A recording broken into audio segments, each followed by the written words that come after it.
क्षिप्रं हि मानुषे लोके सिद्धिर्भवति कर्मजा। वे पुरुष इस मनुष्य शरीर में कर्मों की सिद्धि चाहते हुए देवताओं को पूजते हैं। कर्म कौन सा? श्री कृष्ण ने कहा, अर्जुन तू नियत कर्म कर। नियत कर्म क्या है? यज्ञ की प्रक्रिया ही कर्म है। यज्ञ क्या है? साधना की विधि विशेष, जिसमें श्वास प्रश्वास का हवन, इंद्रियों के बहिर्मुखी प्रवाह को संयमाग्नि में हवन किया जाता है, जिसका परिणाम है परमात्मा। कर्म का शुद्ध अर्थ है आराधना, जिसका स्वरूप इसी अध्याय में आगे मिलेगा। इस आराधना का परिणाम क्या है?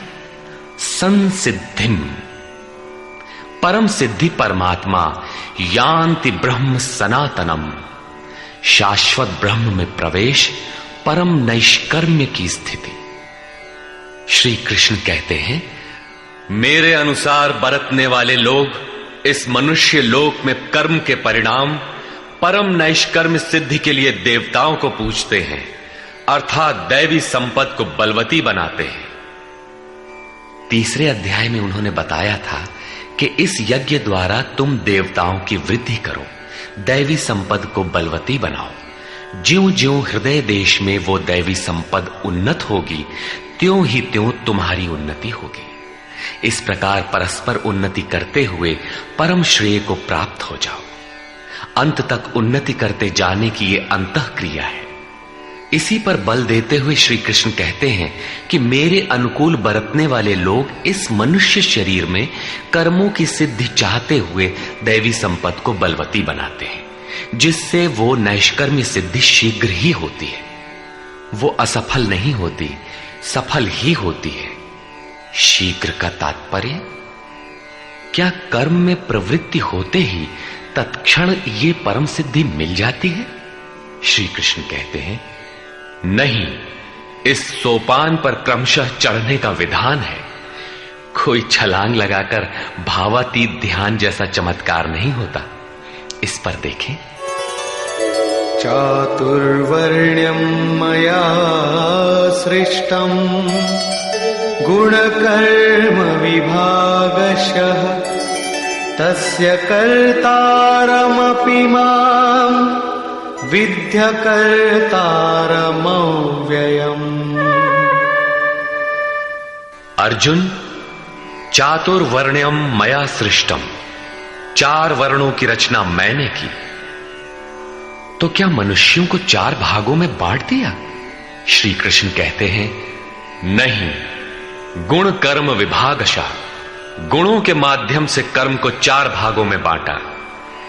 गुण एक पैमाना है, मापदंड है।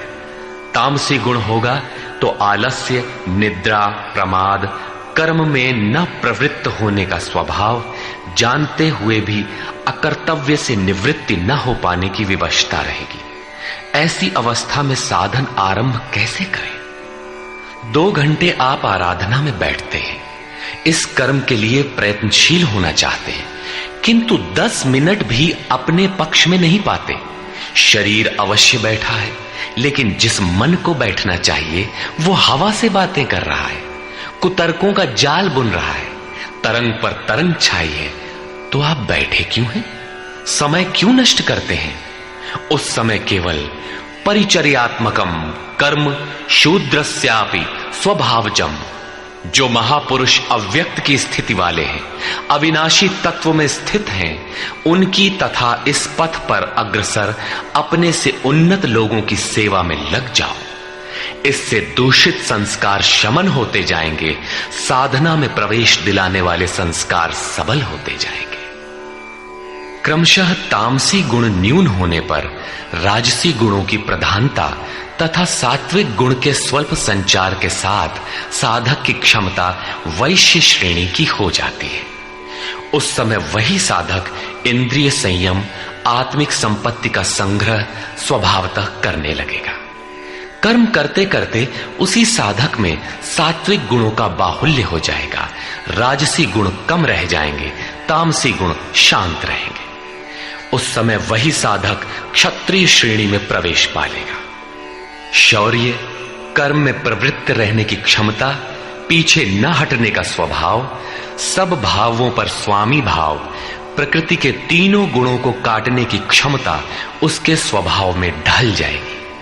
वही कर्म और सूक्ष्म होने पर मात्र सात्विक गुण कार्यरत रह जाने पर मन का शमन, इंद्रियों का दमन, एकाग्रता, सरलता, ध्यान, समाधि, ईश्वरीय निर्देश, आस्तिकता इत्यादि ब्रह्म में प्रवेश दिलाने वाली स्वाभाविक क्षमता के साथ वही साधक ब्राह्मण श्रेणी का कहा जाता है। ये ब्राह्मण श्रेणी के कर्म की निम्नतम सीमा है। जब वही साधक ब्रह्म में स्थित हो जाता है, उस अंतिम सीमा में वो स्वयं में न ब्राह्मण रहता है, न क्षत्रिय, न वैश्य, न शूद्र, किंतु दूसरों के मार्गदर्शन हेतु वही ब्राह्मण है। कर्म एक ही है, नियत कर्म आराधना। अवस्था भेद से इसी कर्म को ऊंची नीची 4 सीढ़ियों में बांटा। किसने बांटा? किसी योगेश्वर ने बांटा, अव्यक्त स्थिति वाले महापुरुष ने बांटा। उसके कर्ता मुझ अविनाशी को अकर्ता ही जान। क्यों?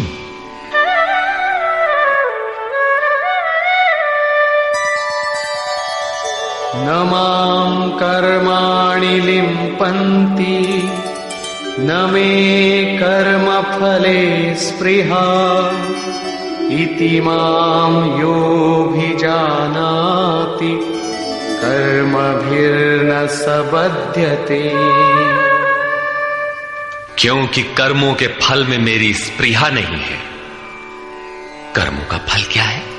श्री कृष्ण ने पीछे बताया था कि यज्ञ जिससे पूरा होता है उस क्रिया का नाम कर्म है, और पूर्ति काल में यज्ञ जिसकी रचना करता है उस ज्ञानामृत को पान करने वाला शाश्वत सनातन ब्रह्म में प्रवेश पा लेता है। कर्म का परिणाम है परमात्मा। उस परमात्मा की चाह भी अब मुझे नहीं है, क्योंकि वो मुझसे भिन्न नहीं है। मैं अव्यक्त स्वरूप हूं, उसी की स्थिति वाला हूं। अब आगे कोई सत्ता नहीं जिसके लिए इस कार्य पर स्नेह रखूं। इसलिए कर्म मुझे लिपायमान नहीं करते, और इसी स्तर से जो भी मुझे जानता है, अर्थात जो कर्मों के परिणाम परमात्मा को प्राप्त कर लेता है, उसे भी कर्म नहीं बांधते। जैसे श्री कृष्ण, वैसे उस स्तर से जानने वाला महापुरुष।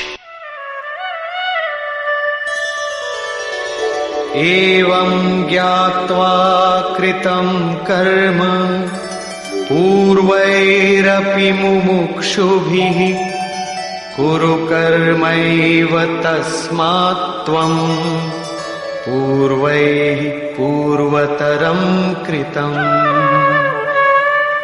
अर्जुन, पहले होने वाले मोक्ष की इच्छा वाले पुरुषों द्वारा भी यही जानकर कर्म किया गया।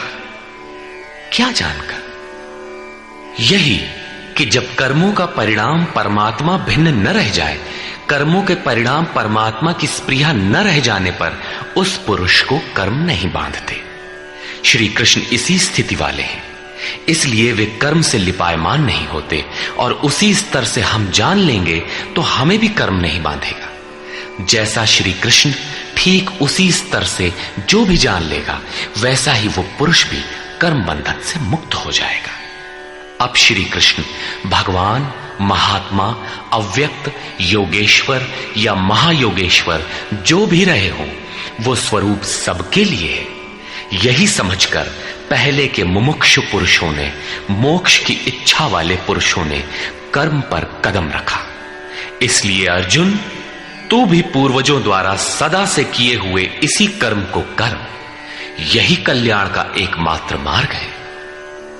अभी तक योगेश्वर श्री कृष्ण ने कर्म करने पर बल दिया, किंतु यह स्पष्ट नहीं किया कि कर्म क्या है। अध्याय 2 में उन्होंने कर्म का नाम मात्र लिया कि अब इसी को तू निष्काम कर्म के विषय में सुन। उसकी विशेषताओं का वर्णन किया कि यह जन्म मरण के महान भय से रक्षा करता है, कर्म करते समय सावधानी का वर्णन किया, लेकिन यह नहीं बताया कि कर्म क्या है। अध्याय 3 में उन्होंने कहा कि ज्ञान मार्ग अच्छा लगे या निष्काम कर्म योग, कर्म तो करना ही पड़ेगा। न कर्मों को त्यागने से कोई ज्ञानी होता है और न कर्म को न आरंभ करने से कोई निष्कर्मी। हठवश जो नहीं करते वे दंभी है। इसलिए मन से इंद्रियों को वश में करके कर्म कर। कौन सा कर्म करें? तो बताया नियत कर्म कर। अब ये निर्धारित कर्म है कौन? तो बोले यज्ञ की प्रक्रिया ही नियत कर्म है। एक नवीन प्रश्न दिया कि यज्ञ क्या है जिसे करें तो कर्म हो जाए। वहां भी यज्ञ की उत्पत्ति बताई, उसकी विशेषताओं का वर्णन किया, किंतु यज्ञ नहीं बताया जिससे कर्म को समझा जा सके।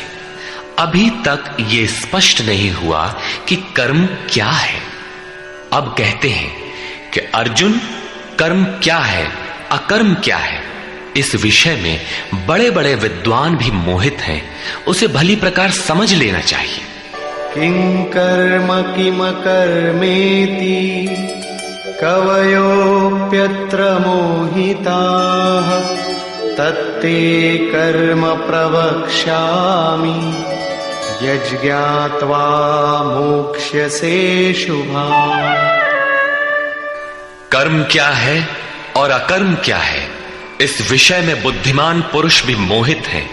इसलिए मैं वो कर्म तेरे लिए अच्छी तरह से कहूंगा जिसे जानकर तू अशुभात मोक्ष से, अशुभ अर्थात संसार बंधन से भली प्रकार छूट जाएगा। कर्म कोई ऐसी वस्तु है जो संसार बंधन से मुक्ति दिलाती है। इसी कर्म को जानने के लिए श्री कृष्ण पुनः बल देते हैं। कर्मणो ह्यपि बोद्धव्यं च विकर्मणः अकर्मणश्च बोद्धव्यं गहना कर्मणो गतिः। कर्म का स्वरूप भी जानना चाहिए, अकर्म का स्वरूप भी समझना चाहिए, और विकर्म अर्थात विकल्प शून्य विशेष कर्म जो आप्त पुरुषों द्वारा होता है उसे भी जानना चाहिए, क्योंकि कर्म की गति गहन है। कतिपय लोगों ने विकर्म का अर्थ निषिद्ध कर्म, मन लगाकर किया गया कर्म इत्यादि किया है। वस्तुतः यहां वि उपसर्ग विशिष्टता का द्योतक है। प्राप्ति के पश्चात महापुरुषों के कर्म विकल्प शून्य होते हैं। आत्मस्थित, आत्म तृप्त, आत्मकाम महापुरुषों को न तो कर्म करने से कोई लाभ है और न छोड़ने से कोई हानि ही है। फिर भी वे पीछे वालों के हित के लिए कर्म करते हैं। ऐसा कर्म विकल्प शून्य है, विशुद्ध है, और यही कर्म विकर्म कहलाता है। उदाहरणार्थ, गीता में जहां भी किसी कार्य में वि उपसर्ग लगा है उसकी विशेषता का द्योतक है, निष्कृष्टता का नहीं। यथा योग युक्तो विशुद्धात्मा विजितात्मा जितेंद्रिय। अभी आपने विकर्म देखा, रहा कर्म और अकर्म, जिसे अगले श्लोक में समझने का प्रयास करें। यदि यहां कर्म अकर्म का विभाजन नहीं समझ सके तो कभी नहीं समझ सकेंगे। कर्मण्यकर्म यः पश्येत् अकर्मणि च कर्म यः स बुद्धिमान् मनुष्येषु स युक्तः कृत्स्न कर्म कृत्। जो पुरुष कर्म में अकर्म देखे, कर्म माने आराधना अर्थात आराधना करे, और ये भी समझे कि करने वाला मैं नहीं हूं बल्कि गुणों की अवस्था ही चिंतन में हमें नियुक्त करता है, मैं इष्ट द्वारा संचालित हूं, ऐसा देखे। और जब इस प्रकार अकर्म देखने की क्षमता आ जाए और धारावाहिक रूप से कर्म होता रहे, तभी समझना चाहिए कि कर्म सही दिशा में हो रहा है। वही पुरुष मनुष्यों में बुद्धिमान है, मनुष्यों में योगी है, योग से युक्त बुद्धि वाला है और संपूर्ण कर्मों का करने वाला है। उसके द्वारा कर्म करने में लेश मात्र भी त्रुटि नहीं रह जाती। कर्म का अर्थ है भजन, कर्म का अर्थ है योग साधना को भली प्रकार संपादित करना, जिसका विशद वर्णन इसी अध्याय में आगे आ रहा है। यहां कर्म और अकर्म का केवल विभाजन किया गया, जिससे कर्म करते समय उसे सही दिशा दी जा सके और उस पर चला जा सके।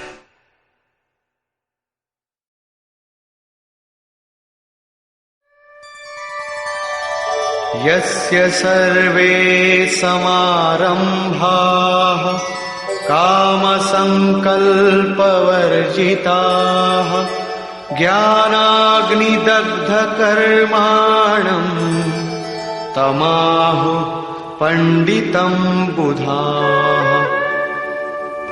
अर्जुन, यस्य सर्वे समारंभाः, जिस पुरुष के द्वारा संपूर्णता से आरंभ की हुई क्रिया काम संकल्प वर्जिता क्रमशः उत्थान होते होते इतनी सूक्ष्म हो गई कि वासना और मन के संकल्प विकल्प से ऊपर उठ गई।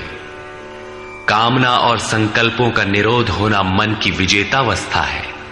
अतः कर्म कोई ऐसी वस्तु है जो इस मन को कामना और संकल्प विकल्प से ऊपर उठा देता है। उस समय ज्ञानाग्नि दग्ध कर्माणम, अंतिम संकल्प के भी शमन के साथ, जिसे हम नहीं जानते, जिसे जानने के लिए हम इच्छुक थे, उस परमात्मा की प्रत्यक्ष जानकारी हो जाती है। क्रियात्मक पथ पर चलकर परमात्मा की प्रत्यक्ष जानकारी का नाम ही ज्ञान है। उस ज्ञान के साथ ही दग्ध कर्माणम, कर्म सदा के लिए दग्ध हो जाते हैं। जिसे पाना था पा लिया, आगे कोई सत्ता नहीं जिसकी शोध करे, इसलिए कर्म करके ढूंढे भी तो किसे।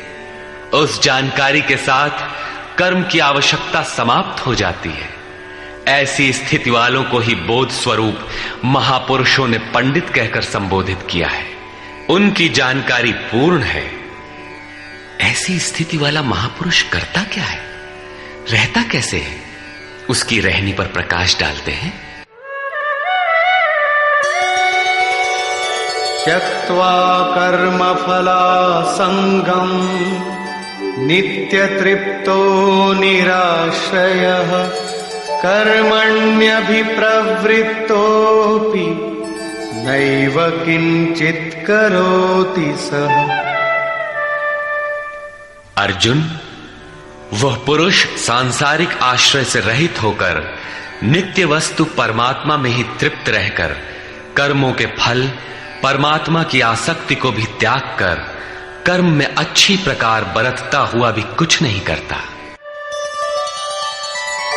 निराशीर्यत चित्तात्मा त्यक्त सर्व परिग्रहः शारीरं केवलं कर्म कुर्वन्नाप्नोति किल्बिषम्।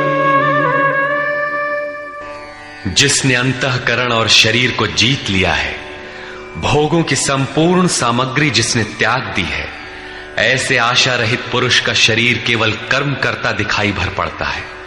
वस्तुतः वो करता धरता कुछ नहीं, इसलिए पाप को प्राप्त नहीं होता।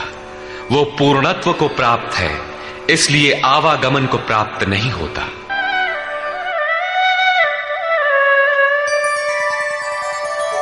यदृच्छालाभ संतुष्टो द्वन्द्वातीतो विमत्सरः समः सिद्धावसिद्धौ च कृत्वापि न निबध्यते। अपने आप जो कुछ भी प्राप्त हो उसी में संतुष्ट रहने वाला, सुख दुख राग द्वेष और हर्ष शोकादि द्वंद्वों से परे, विमत्सरः ईर्ष्या रहित तथा सिद्धि और असिद्धि में समभाव वाला पुरुष कर्मों को करके भी नहीं बंधता। सिद्धि अर्थात जिसे पाना था वो अब भिन्न नहीं है और वो कभी विलग भी नहीं होगा, इसलिए असिद्धि का भी भय नहीं है। इस प्रकार सिद्धि और असिद्धि में समभाव वाला पुरुष कर्म करके भी नहीं बंधता। कौन सा कर्म वो करता है? वही नियत कर्म, यज्ञ की प्रक्रिया। इसी को दोहराते हुए कहते हैं,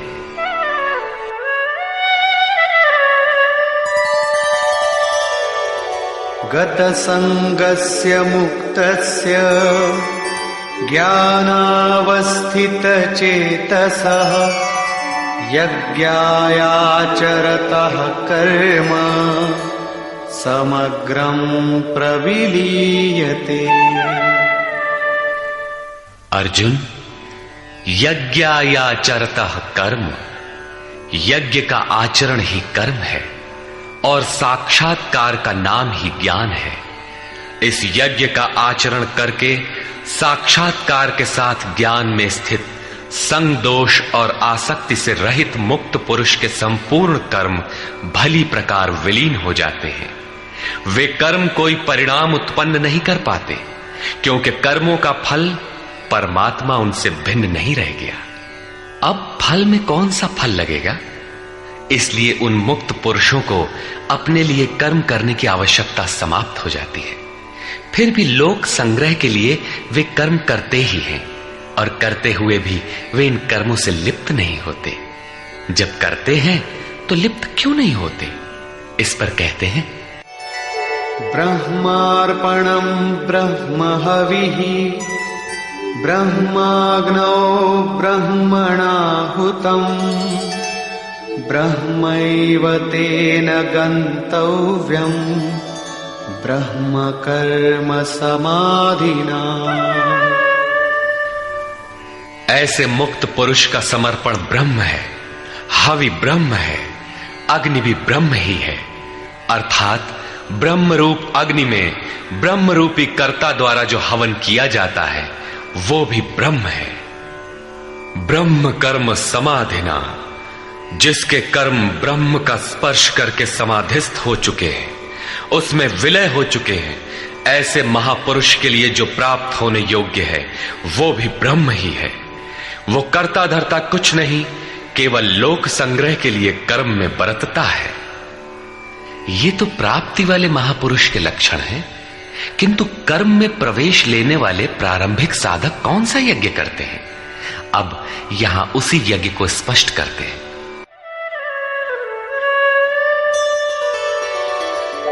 दैवमेवापरे यज्ञं योगिनः पर्युपासते ब्रह्माग्नावपरे यज्ञं यज्ञेनैवोपजुह्वति।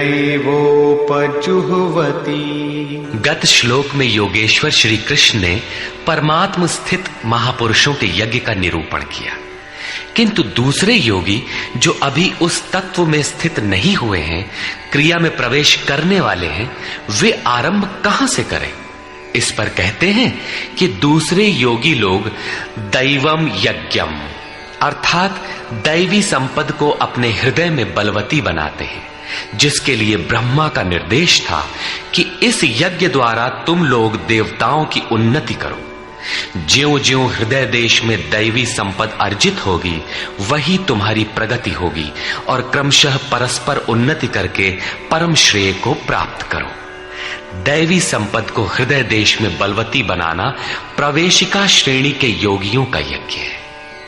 वो दैवी संपद अध्याय 16 के आरंभिक 3 श्लोकों में वर्णित है।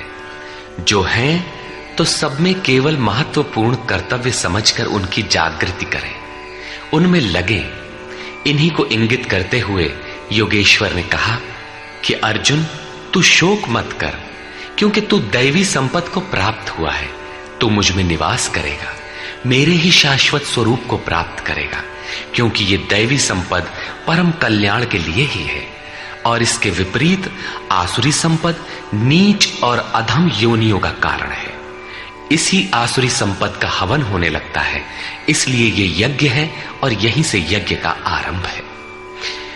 दूसरे योगी ब्रह्माग्नौ पर ब्रह्म परमात्म रूप अग्नि में यज्ञ के द्वारा ही यज्ञ का अनुष्ठान करते हैं। श्री कृष्ण ने आगे बताया कि इस शरीर में अधियज्ञ मैं हूं। यज्ञों का अधिष्ठाता अर्थात यज्ञ जिसमें विलय होते हैं वो पुरुष मैं हूं। श्री कृष्ण एक योगी थे, सद्गुरु थे। इस प्रकार दूसरे योगी जन ब्रह्म रूपी अग्नि में यज्ञ अर्थात यज्ञ स्वरूप सद्गुरु को उद्देश्य बनाकर यज्ञ का अनुष्ठान करते हैं। सारांशतः सद्गुरु के स्वरूप का ध्यान करते हैं। श्रोत्रादीनीन्द्रियाण्यन्ये संयमाग्निषु जुह्वति शब्दादीन् विषयानन्य इंद्रियाग्निषु जुह्वति। अन्य योगी जन श्रोत्रादिक अर्थात श्रोत्र, नेत्र, त्वचा, जिह्वा, नासिका सब इंद्रियों को संयम रूपी अग्नि में हवन करते हैं अर्थात इंद्रियों को विषयों से समेटकर संयत कर लेते हैं। यहां आग नहीं जलती। जैसे अग्नि में डालने से हर वस्तु भस्मसात हो जाती है, ठीक इसी प्रकार संयम ही एक अग्नि है जो इंद्रियों के संपूर्ण बहिर्मुखी प्रवाह को दग्ध कर देता है। दूसरे योगी लोग शब्दादिक अर्थात शब्द, स्पर्श, रूप, रस और गंध विषयों को इंद्रिय रूपी अग्नि में हवन कर देते हैं अर्थात उनका आशय बदलकर साधना परक बना लेते हैं। साधक को संसार में रहकर ही तो भजन करना है। सांसारिक लोगों के भले बुरे शब्द उससे टकराते ही रहते हैं। विषयोत्तेजक ऐसे शब्दों को सुनते ही साधक उनके आशय को योग, वैराग्य सहायक, वैराग्योत्तेजक भावों में बदलकर इंद्रिय रूपी अग्नि में हवन कर देते हैं। जैसे कि एक बार अर्जुन अपने चिंतन में रत था, अकस्मात उसके कर्ण कुहरों में संगीत लहरी झंझना उठी। उसने सिर उठाकर देखा तो उर्वशी खड़ी थी जो एक वेश्या थी। सभी उसके रूप पर मुग्ध हो झूम रहे थे, किंतु अर्जुन ने उसे स्नेहिल दृष्टि से मातृवत देखा। उस शब्द रूप से मिलने वाले विकार विलीन हो गए, इंद्रियों के अंतराल में ही समाहित हो गए। यहां इंद्रिय ही अग्नि है। अग्नि में डाली हुई वस्तु जैसे भस्मसात हो जाती है, उसी प्रकार आशय बदलकर इष्ट के अनुकूल ढाल लेने पर विषयोत्तेजक रूप, रस, गंध, स्पर्श और शब्द भी भस्म हो जाते हैं। साधक पर कुप्रभाव नहीं डाल पाते। साधक इन शब्दादिकों में रुचि नहीं लेता, इन्हें ग्रहण नहीं करता। इन श्लोकों में अपरे, अन्य शब्द एक ही साधक की ऊंची नीची अवस्थाएं हैं। एक ही यज्ञकर्ता का ऊंचा नीचा स्तर है, न कि अपरे अपरे कहने से कोई अलग अलग यज्ञ। सर्वाणीन्द्रियकर्माणि प्राणकर्माणि चापरे आत्मसंयमयोगाग्नौ जुह्वति ज्ञानदीपिते। अभी तक योगेश्वर ने जिस यज्ञ की चर्चा की उसमें क्रमशः दैवी संपत्ति को अर्जित किया जाता है। इंद्रियों की संपूर्ण चेष्टाओं का संयम किया जाता है। बलात् विषयोत्तेजक शब्दादिकों के टकराने पर भी उनका आशय बदलकर उनसे बचा जाता है। इससे उन्नत अवस्था होने पर दूसरे योगी जन संपूर्ण इंद्रियों की चेष्टाओं तथा प्राण के व्यापार को साक्षात्कार सहित ज्ञान से प्रकाशित परमात्म स्थिति रूपी योगाग्नि में हवन करते हैं। जब संयम की पकड़ आत्मा के साथ तद्रूप हो जाती है, प्राण और इंद्रियों का व्यापार भी शांत हो जाता है, उस समय विषयों को उद्दीप्त करने वाली और इष्ट में प्रवृत्ति दिलाने वाली दोनों धाराएं आत्मसात हो जाती हैं। परमात्मा में स्थिति मिल जाती है, यज्ञ का परिणाम निकल आता है। ये है यज्ञ की पराकाष्ठा। जिस परमात्मा को पाना था उसी में स्थिति आ गई तो शेष क्या रहा। पुनः योगेश्वर श्री कृष्ण यज्ञ को भली प्रकार समझाते हैं। द्रव्ययज्ञास्तपो यज्ञा योगयज्ञास्तथा परे स्वाध्यायज्ञानयज्ञाश्च यतयः संशितव्रता। अनेक लोग द्रव्य यज्ञ करते हैं, अर्थात आत्मपथ में महापुरुषों की सेवा में पत्र पुष्प अर्पण करते हैं। वे समर्पण के साथ महापुरुषों की सेवा में द्रव्य लगाते हैं।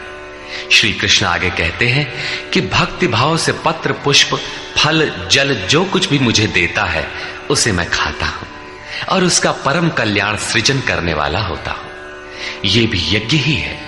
हर आत्मा की सेवा करना, भूले हुए को आत्म पथ पर लाना द्रव्य यज्ञ है, क्योंकि प्राकृतिक संस्कारों को जलाने में समर्थ हैं। इसी प्रकार कई पुरुष तपोयज्ञ, स्वधर्म पालन में इंद्रियों को तपाते हैं, अर्थात स्वभाव से उत्पन्न क्षमता के अनुसार यज्ञ की निम्न और उन्नत अवस्थाओं के बीच तपते हैं। इसी पथ की अल्पज्ञता में पहली श्रेणी का साधक शूद्र परिचर्या द्वारा, वैश्य दैवी संपद के संग्रह द्वारा, क्षत्रिय काम क्रोधादि के उन्मूलन द्वारा और ब्राह्मण ब्रह्म में प्रवेश की योग्यता के स्तर से इंद्रियों को तपाता है। सबको एक जैसा परिश्रम करना पड़ता है। वास्तव में यज्ञ एक ही है, अवस्था के अनुसार ऊंची नीची श्रेणियां गुजरती जाती है। पूज्य महाराज जी कहते थे, मन सहित इंद्रियों और शरीर को लक्ष्य के अनुरूप तपाना ही तप कहलाता है। ये लक्ष्य से दूर भागेंगे, इन्हें समेट कर उधर ही लगाओ। अनेक पुरुष योग यज्ञ का आचरण करते हैं। प्रकृति में भटकती हुई आत्मा का प्रकृति से परे परमात्मा से मिलन का नाम योग है। योग की परिभाषा अध्याय 6/23 में दृष्टव्य है। सामान्यतः दो वस्तुओं का मिलन योग कहलाता है। कागज से कलम मिल गया, थाली और मेज मिल गए तो क्या योग हो गया? नहीं, ये तो पंचभूतों से निर्मित पदार्थ हैं, एक ही है, दो कहां? दो प्रकृति और पुरुष हैं। प्रकृति में स्थित आत्मा अपने ही शाश्वत रूप परमात्मा में प्रवेश पा जाता है तो प्रकृति पुरुष में विलीन हो जाती है। यही योग है। अतः अनेक पुरुष इस मिलन में सहायक शम दम इत्यादि नियमों का भली प्रकार आचरण करते हैं। योग यज्ञ करने वाले तथा अहिंसादि तीक्ष्ण व्रतों से युक्त यत्नशील पुरुष स्वाध्याय ज्ञान यज्ञाश्च, स्वयं का अध्ययन, स्वरूप का अध्ययन करने वाले ज्ञान यज्ञ के करता है। यहां योग के अंगों अर्थात यम नियम आसन प्राणायाम प्रत्याहार धारणा ध्यान और समाधि, इनको अहिंसादि तीक्ष्ण व्रतों से निर्दिष्ट किया गया है। अनेक लोग स्वाध्याय करते हैं। पुस्तक पढ़ना तो स्वाध्याय का आरंभिक स्तर मात्र है।